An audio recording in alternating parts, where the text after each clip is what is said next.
Entonces, después de esa introducción, quiero saludar a las dos personas que nos van a acompañar en esta emisión de Sapiens. Quiero saludar primero a Trinidad Carrillo, consultora de IPAS Bolivia. Trinidad, ¿cómo estás? Muy bien, y gracias por invitarnos a este espacio donde realmente podemos abordar esta temática que es muy importante. Trinidad, desde tu ámbito de la consultoría, ¿qué temas son los que con más agudeza has abordado? Bueno, en realidad abordamos el tema de derechos sexuales reproductivos, trabajamos masculinidades con mujeres porque creemos que las mujeres somos parte también de esta construcción.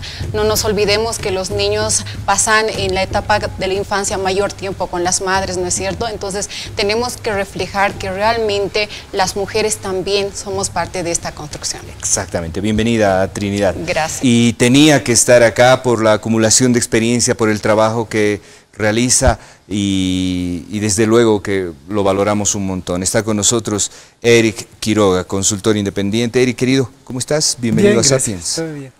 A ver, cuéntanos un poquito también, desde tu experiencia, desde tu trabajo, ¿qué es lo que desarrollas?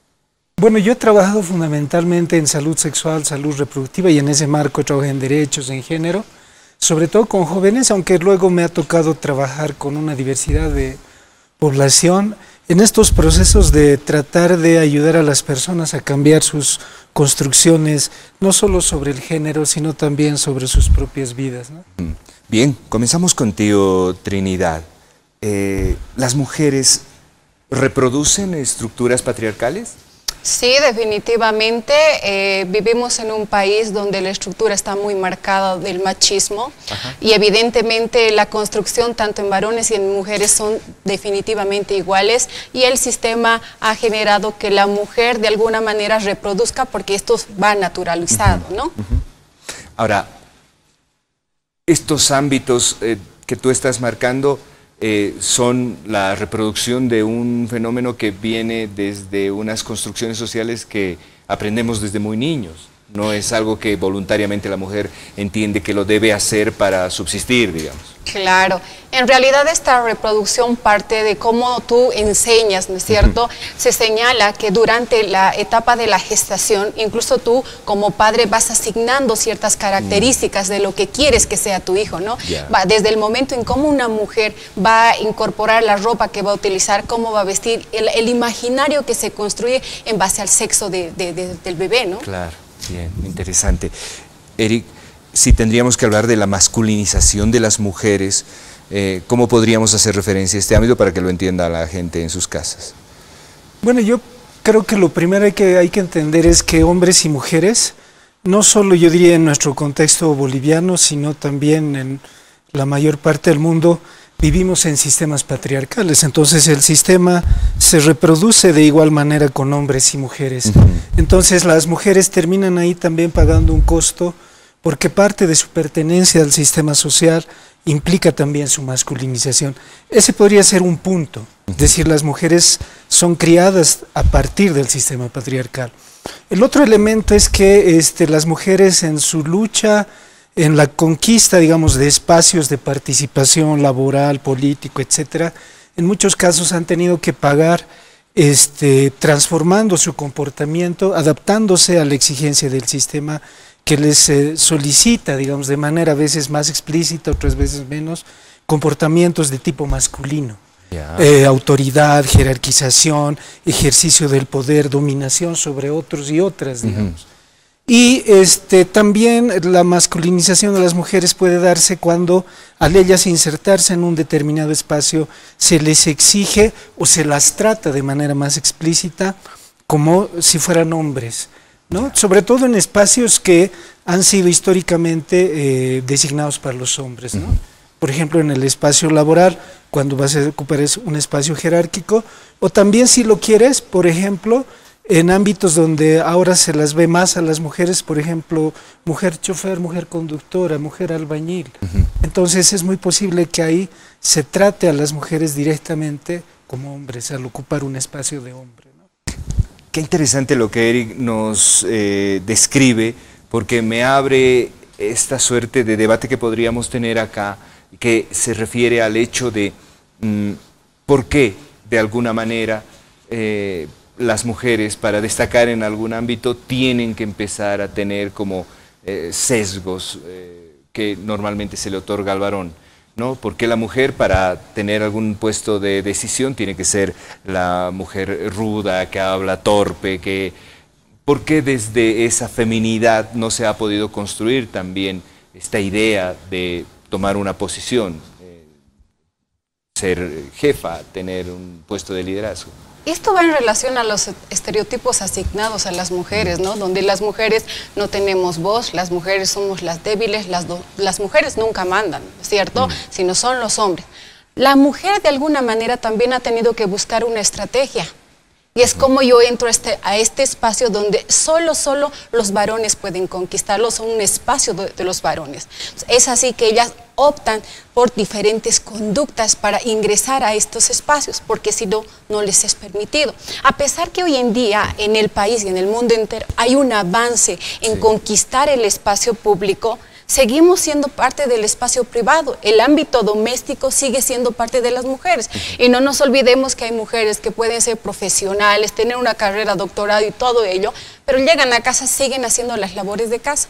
Y es diferente en el caso de los varones, ¿no? Donde realmente, a pesar de que hay un cambio y a pesar de que hay una cierta comodidad en decir que yo soy otro tipo de hombre, siguen teniendo sus privilegios, ¿no?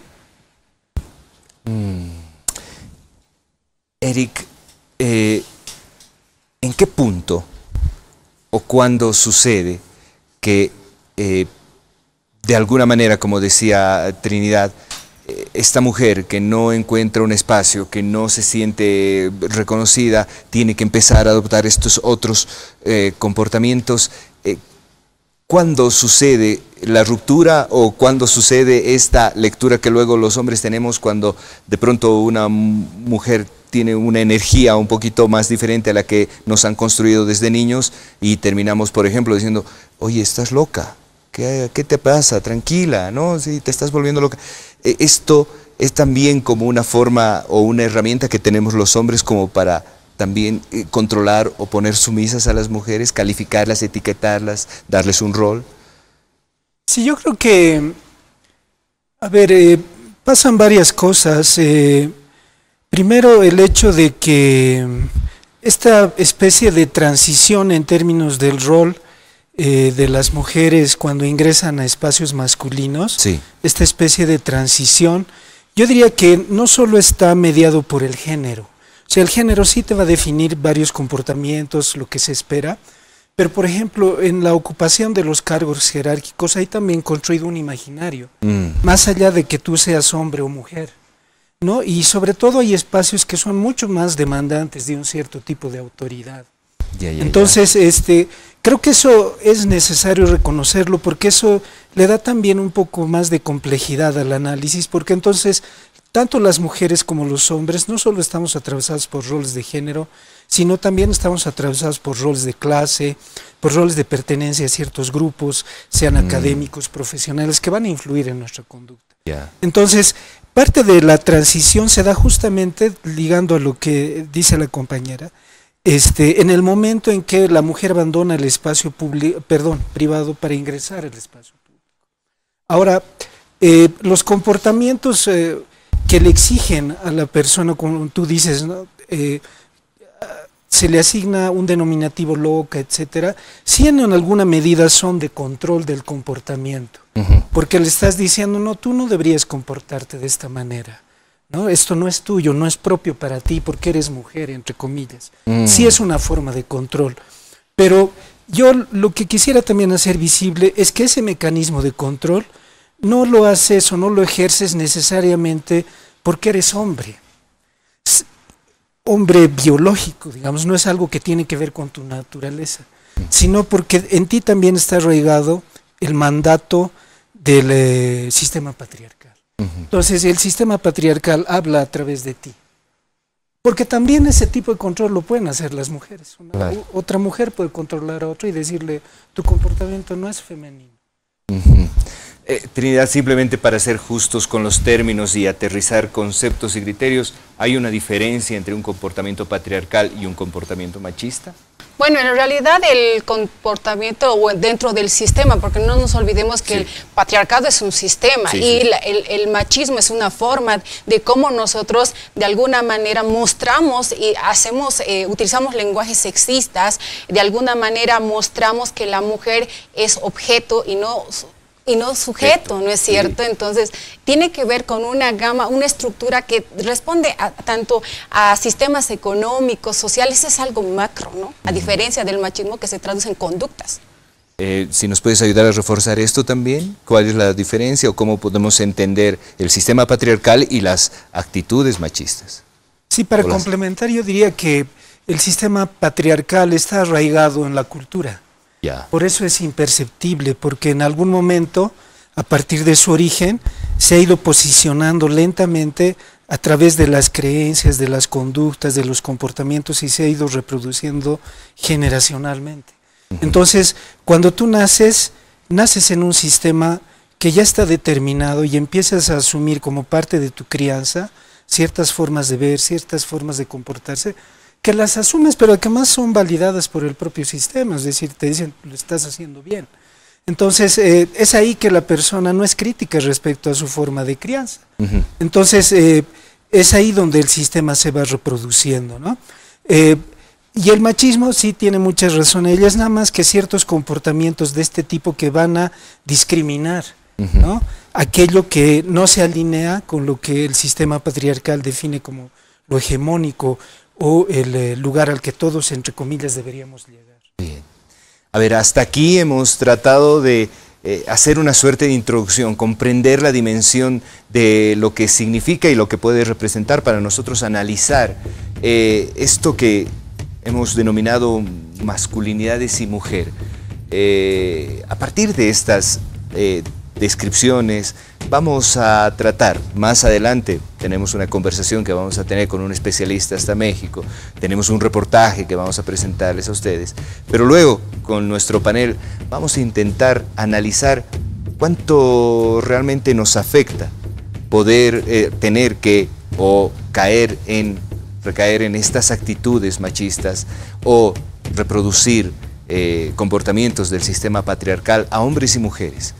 Y en qué dimensión eso limita nuestra convivencia, en qué dimensión eso limita estas aspiraciones que tenemos de una construcción mutua entre hombres y mujeres de una sociedad. Vámonos a un corte, enseguida volvemos con Sapiens, activismo contra el machismo.